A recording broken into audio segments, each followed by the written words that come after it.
I'll never forget the smirk on my brother's face when he handed me a single, crumpled $20 bill and told me to go buy myself a consolation pizza while he signed the final deed to our father's estate.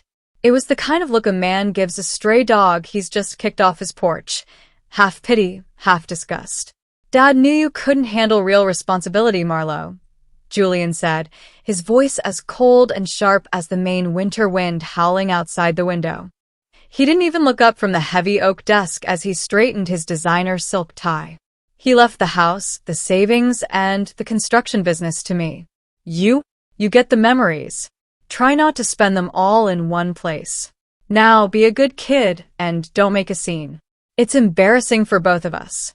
I stood there in the foyer of the only home I'd ever known, clutching the strap of my duffel bag until my knuckles turned white. My chest felt like it had been hollowed out with an ice scoop. Outside, the moving truck was already idling in the driveway, exhaust plumes rising into the gray, bitter sky, waiting to haul away the tiny fraction of my life Julian had deemed clutter. I had spent the last 6 months sleeping on a plastic cot in Dad's hospital room, breathing in the scent of antiseptic and stale coffee, holding his hand while he drifted in and out of consciousness. Julian was always too busy closing deals or networking at the country club to show up for more than 10 minutes. He'd breeze in, check his gold watch, and leave before the nurse could even offer him a chair. Yet here he was, sitting in Dad's chair like he'd built the house with his own 2 hands. I believed him. Why wouldn't I? Julian was the golden boy, the high achiever, the one who stayed close to the throne while I was working 2 waitressing jobs just to finish my degree 3 towns over. He had the fancy papers. He had the high-priced city lawyer. He had the house keys. I need you out by 5, Marlo, he added, finally looking at me with eyes that held zero grief, only a chilling, predatory sense of victory. I've got a contractor coming by to look at the kitchen. This shabby chic look Dad loved has to go. It's bad for the resale value. I'm thinking open concept, ultramodern. Something that says success, not old man. Honestly, you should be thanking me. I'm taking the burden off your shoulders. I walked out into the snow, the $20 bill tucked into my pocket like a badge of shame. I felt small, discarded, and utterly betrayed by the man who had raised me. I didn't know then that the last will Julian had read was a carefully constructed fiction. I didn't know that my father, a man who built his empire on honesty and sweat, had left me a secret failsafe buried beneath the surface. But most importantly, I didn't know that exactly 3 years later, a dusty drawer and a hidden second envelope would turn my brother's multi-million-dollar world into a pile of cold, black ash. He thought he'd outsmarted the little sibling, but he forgot one thing. Dad always kept a spare key for the people he actually trusted. To understand how Julian managed to pull the wool over my eyes, you have to understand the dynamic in our house growing up. We lived in a sturdy, cedar-shingled home in a coastal town where the air always smelled like salt and pine. Dad was a self-made man, a boots-on-the-ground contractor who started with a single pickup truck and ended up owning half the commercial real estate in the county. He was a straight shooter, a man who shook hands like he was sealing a blood oath. But Julian? Julian was different. Even as a kid, Julian was a slicker. He was 5 years older and knew exactly how to play the angles. While I was out in the garage helping Dad sort nails or learning how to plumb a sink, Julian was in his room, reading books on the art of the deal and practicing his executive voice. He was the kind of teenager who wore a polo shirt tucked into pressed khakis while the rest of us were covered in sawdust and grease. "Marlo's a worker bee," Dad would say over Sunday dinner, patting my hand with his rough, calloused palm. But Julian's got that corporate polish. He's going to take the family name to the big city. I didn't mind it back then. I idolized my big brother. I thought his ambition was a sign of strength. I didn't see that his polish was actually just a thin veneer over a bottomless pit of greed. Every family dinner was a performance for him. He'd sit there at the head of the table, even when Dad was still healthy, and talk about leveraging assets and optimizing the portfolio. Dad would just nod, looking a bit tired, sipping his black coffee. I think, deep down, Dad was starting to see through it, but he was old school. He believed in the firstborn son.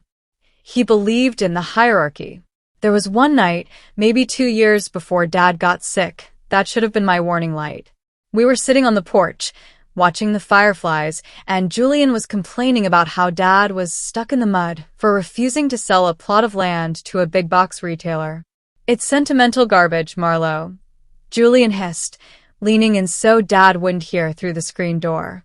"That land is worth $3 million easy. Dad's sitting on a gold mine and treating it like a vegetable garden. When I'm in charge, things are going to change. Efficiency over emotion. That's how you win in this country." I remember feeling a chill that had nothing to do with the night breeze. "But Dad promised the neighbors he'd never develop that woods," I argued. "He gave his word." Julian just laughed, a dry, hollow sound. "A man's word doesn't pay the property taxes, kiddo. Grow up." That was the Julian I should have remembered when the will was read. The one who viewed family loyalty as a liability and a handshake as a weakness. He'd been planning his takeover for years, whispering in Dad's ear while he was frail, organizing the paperwork when Dad's eyesight started to fail. He wasn't just my brother. He was a silent partner in his own father's downfall, waiting for the heartbeat to stop so the optimization could begin. The day the will was read wasn't some grand affair in a mahogany-lined boardroom with a lawyer in a three-piece suit. No, Julian was too cheap and too calculated for that. He held it right there at Dad's heavy oak desk, 3 days after we'd laid him in the frozen ground. The house felt cavernous and haunted, the silence broken only by the rhythmic ticking of the grandfather clock in the hall, a sound that felt like a countdown to the end of my life, as I knew it. Julian sat in Dad's leather chair, the one that still smelled faintly of peppermint and old tobacco. He looked entirely too comfortable. He had a stack of papers in front of him, topped with a legal blueback cover that looked official enough to someone as grief-stricken and exhausted as I was. "I spoke with the estate attorney this morning, Marlo," Julian said, his voice dropping into that practiced, somber tone he used for serious business. He didn't look me in the eye. He just shuffled the papers, his thumb flicking the corner of a page. It's not what we expected. Dad made some changes in the final months. He was worried about your instability, as he put it." My heart did a slow, painful somersault. "Instability? Julian, I've been working 60 hours a week. I was the one here every night at the hospital. What are you talking about?" He sighed, a long, theatrical sound of burdened siblinghood. He felt that giving you a large sum of cash or property would just be a handout that would keep you from ever finding your own feet. He wanted you to have the dignity of your own struggle. Those were his words, apparently. He slid a single sheet of paper across the desk. It was a summary typed up and signed, or what looked like a signature, at the bottom. It stated clearly that the primary residence, the construction firm, and all liquid assets were to be transferred to Julian. At the very bottom, in a cold, clinical font, it said, "To my younger child, Marlo, I leave my deepest affection and the hope that they find their own path in this great country." He left me nothing? I whispered. The room felt like it was spinning. I thought of all those nights I'd spent reading to Dad when he couldn't see, the times he'd squeezed my hand and told me I was his rock. It felt like a physical blow to the chest, like Dad had reached out from the grave and slapped me. "Not exactly nothing," Julian said, his voice regaining its oily edge. He reached into his pocket and pulled out a $20 bill, snapping it onto the desk. "I'm giving you this out of my own pocket. Get some dinner. Go find a cheap motel for the night. I've already contacted a realtor to list the house next month, and I need to start the deep clean. You understand." I didn't scream. I didn't throw a fit. I was too hollow for that. I just watched him tuck the will back into his briefcase. I felt like a stranger in my own skin, a no-good failure in the eyes of a dead man. I gathered my pride, what little was left of it, and walked out into the biting Maine cold, never seeing the way Julian's hand trembled just slightly as he locked the door behind me. I was flat broke, homeless, and convinced my father had died disappointed in me. The next 3 years felt like one long, gray winter that never quite broke into spring. I ended up in a town 2 hours south, living in a studio apartment that smelled like damp drywall and old grease. The heater didn't so much warm the room as it did make a desperate, metallic clanking sound that kept me awake until dawn. I was working double shifts at a diner called the Rusty Anchor, serving eggs and coffee to men who looked exactly like my father used to look, tired, honest, and covered in the dust of a hard day's work. Every time I looked at my reflection in the scratched bathroom mirror, I saw a failure. Julian's words had become the soundtrack to my life. I was the unstable one. I was the one who couldn't be trusted with the legacy.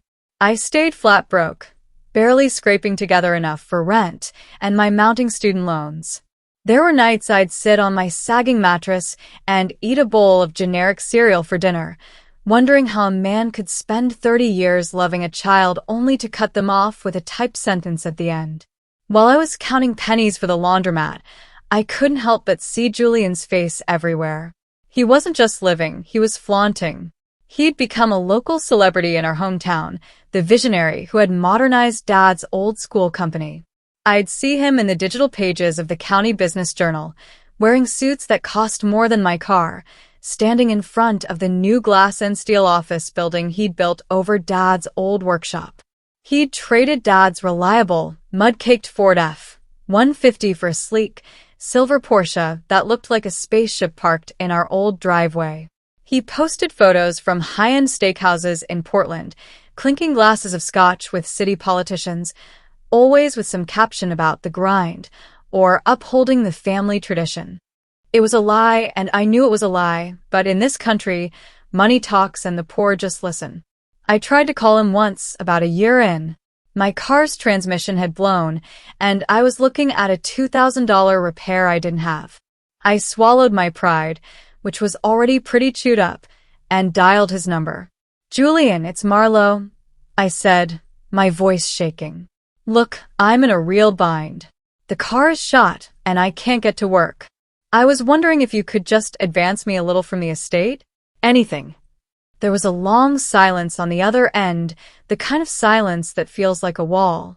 "Marlo, we've been over this," he finally said, sounding more annoyed than sympathetic. "Dad wanted you to find your own way. If I give you a handout now, I'm disrespecting his memory. It's about character, kiddo. Hard work builds character. Maybe try taking the bus." He hung up before I could even tell him the bus didn't run to the diner at 4 in the morning. That was the moment I realized my brother wasn't just greedy. He was enjoying this. He liked seeing me in the dirt because it made his throne feel that much higher. I was the unlucky sibling, the one who didn't have the spark, and he was going to make sure I stayed that way forever. Or so he thought. I didn't wait for morning. If I had waited, I would have talked myself out of it. I would have let that good sibling guilt crawl back up my throat and choke me. I hopped into my beat-up sedan, the engine screaming as I pushed it toward my hometown. The 2-hour drive felt like 2 minutes.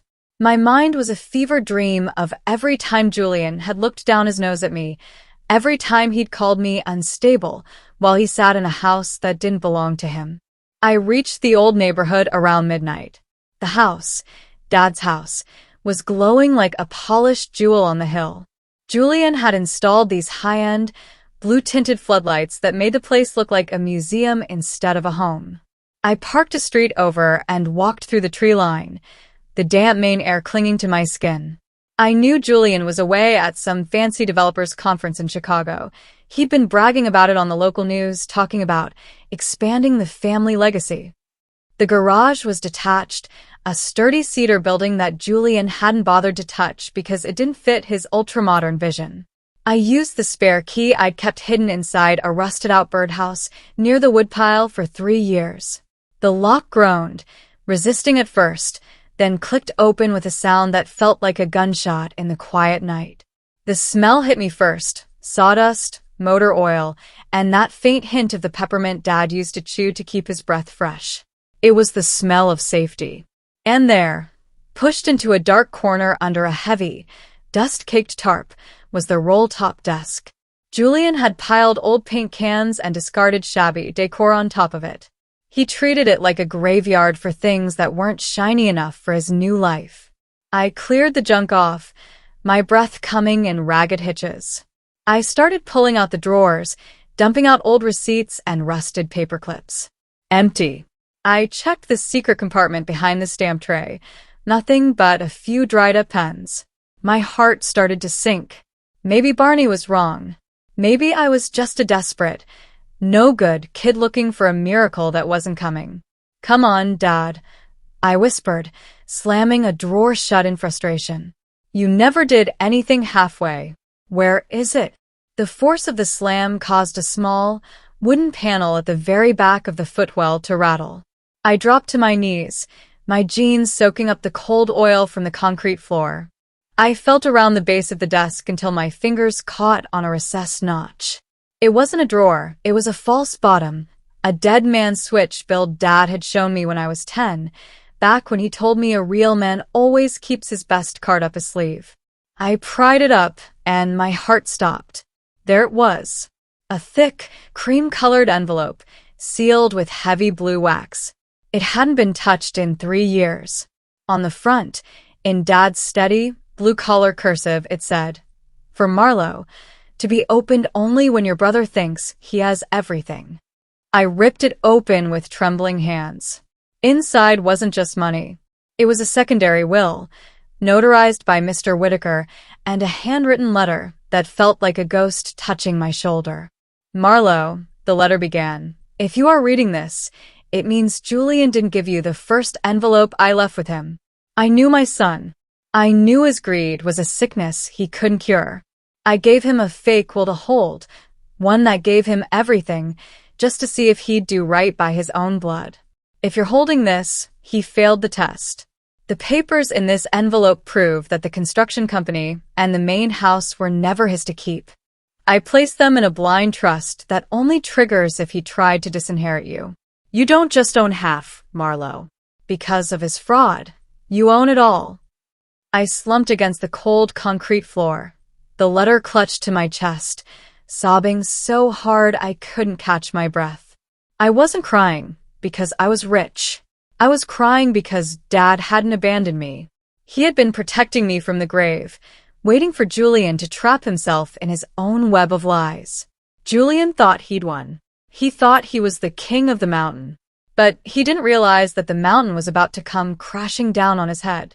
I didn't call the police right away. I didn't want this to be a quiet affair handled in some sterile precinct. I wanted Julian to feel the floor drop out from under him while he was standing in the middle of his stolen kingdom. I spent the next 48 hours in a cheap motel room, working with Mr. Whitaker, who, as it turned out, hadn't retired to Arizona at all. He'd been living in a small cabin 3 towns over, waiting for me to find that envelope. "Your father knew this would happen, Marlo," Whitaker told me, his voice gravelly and firm. He told me, "If Julian plays it straight, he's a leader. If he plays it crooked, he's a thief. And I won't have a thief running my legacy." We moved with the precision of a military strike. By the time Julian's plane touched down from Chicago, we had already filed the fraud charges, frozen the corporate accounts, and secured an emergency court order. I was waiting for him at the house. I wasn't hiding in the garage this time. I was sitting in Dad's old leather chair in the office, the one Julian had replaced with a cold, ergonomic throne. I'd moved Julian's chair out into the driveway, right next to a pile of his designer shoes and those executive suits he loved so much. When his silver Porsche pulled into the drive, I watched through the window. He hopped out, looking like $1,000,000, adjusting his cufflinks. Then he saw the chair. He saw the clothes. He came charging through the front door, his face a shade of purple I'd never seen before. "What the hell is this, Marlo?" he screamed, slamming his briefcase onto the floor. "I told you to stay away from here. You're trespassing. I'm calling the cops." "Go ahead, Julian," I said, leaning back and kicking my boots up on the desk. "Call them. Maybe they can help you pack your bags. But you might want to check your phone first." I think your bank has been trying to reach you. He froze, his hand halfway to his pocket. He pulled out his phone, his thumbs swiping frantically. I watched his eyes go wide as he saw the account frozen notifications. What did you do? He hissed, his voice cracking. What did you tell them? I didn't tell them anything they didn't already have, I said, sliding the cream-colored envelope across the desk. I found the second envelope, Julian. The real one. The one with the deed to the company, the house, and the notarized confession Dad wrote about your little clerical error with the will. Julian's face went from purple to a ghostly, sickly white. He lunged for the envelope, but I swiped it back. The lawyer is already at the office. I continued, my voice steady and cold. The board of directors? They've seen the video. Dad left. You aren't just fired, Julian. You're being sued for every penny you siphoned out of the estate over the last 3 years. And since you forged a legal document to disinherit me, well, the district attorney is very interested in talking to you about felony fraud. Marlowe, wait, he stammered, his executive voice completely gone. He looked small. He looked like the scared teenager who used to hide behind Dad when he messed up. We can talk about this. We're family. I was protecting the assets. I was going to give you your share eventually, I swear. You gave me a $20 bill and told me to buy a pizza, Julian, I said, standing up. I walked over to him, looking him right in those lying eyes. You watched me struggle for 3 years while you bought Porsches with my inheritance. You didn't care about family. You cared about optimizing. Well, consider this a total liquidation. The front door opened, and 2 sheriff's deputies stepped in. They didn't even have to say anything. Julian just slumped against the wall, the high-gloss, ultra-modern wallpaper finally reflecting the truth. He was a no-good slicker who had finally run out of road. The legal dust didn't settle overnight, but the silence that followed Julian's departure was the most peaceful thing I'd felt in years. Watching him walk down that driveway in handcuffs, his expensive silk tie fluttering in the wind like a white flag of surrender, should have made me feel triumphant. Instead, I just felt a profound sense of relief. The weight of being the failure was finally lifted, replaced by the solid, grounding truth that I was exactly who my father thought I was. I didn't keep the modern nightmare Julian had turned the house into. I spent the next 6 months stripping away the cold marble and the soulless gray paint. I brought back the warm wood, the overstuffed chairs, and the smell of peppermint and sawdust. I reopened the old workshop in the garage and hired back the 3 veteran carpenters Julian had optimized out of their jobs the moment he took over. We went back to basics, building things that were meant to last for people who valued a man's word. As for Julian, his executive polish didn't hold up well in a courtroom. Between the forensic audit and Mr. Whitaker's testimony, he was ordered to pay back every cent of the siphoned funds.